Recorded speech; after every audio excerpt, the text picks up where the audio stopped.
Hello students, welcome to स्वाध्याय classes. मेरे सभी प्रिय विद्यार्थियों को बाल दिवस की हार्दिक शुभकामनाएं। हम लोग पढ़ रहे हैं वर्णमाला। वर्णमाला में हमने स्वर क्या होता है, स्वर को कितने वर्गों में बांटा गया है, इसको पढ़ लिया है। आज पढ़ेंगे व्यंजन। तो व्यंजन क्या होते हैं? व्यंजन स्वरों की सहायता से बोले जाते हैं और ये परतंत्र या आश्रित वर्ण होते हैं। मूल व्यंजन की संख्या 33 होती है। अगर हम द्विगुणित या उच्छिष्ट व्यंजन को जोड़ दें तो इनकी संख्या 35 हो जाएगी। अब इसके प्रकार कौन कौन से हैं? स्पर्श या वर्गीय व्यंजन। इनको वर्गों में बांटा गया है, इसीलिए वर्गीय और स्पर्श व्यंजन। क्योंकि अगर हम इनको बोलते हैं तो हमारे जो मुख के अंग है वो आपस में स्पर्श करते हैं, इसीलिए इनको स्पर्श व्यंजन कहा जाता है। अब इनको 5 वर्गों में बांटा गया है: क वर्ग, च वर्ग, ट वर्ग, त वर्ग और फ वर्ग। क वर्ग में आएगा क, ख, ग, घ, अंग।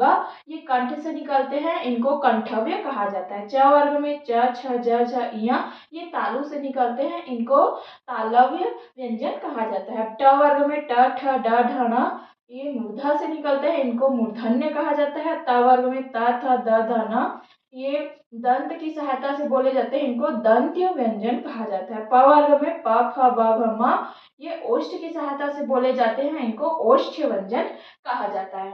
अब है इन सब की संख्या है 25। स्पर्श व्यंजन की संख्या है 25। अब आएंगे हम अंतस्थ व्यंजन। अंतस्थ व्यंजन 4 होते हैं: य, र, ल, व।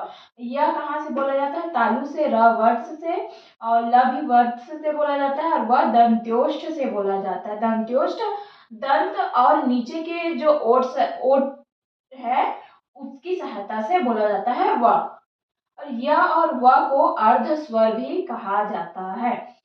अब र को लुंठित व्यंजन भी बोलते हैं और ल को पार्श्विक व्यंजन भी कहा जाता है। अब है ऊष्म व्यंजन को भी ऊष्म व्यंजन की संख्या भी 4 है: श, स, और ह।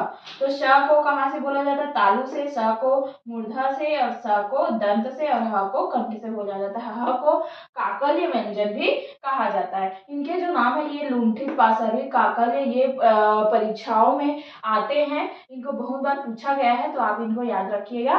अब है द्विगुणित, उच्छिष्ट, द्विस्पृष्ट व्यंजन। इनकी संख्या 2 है: ढ और ढ़।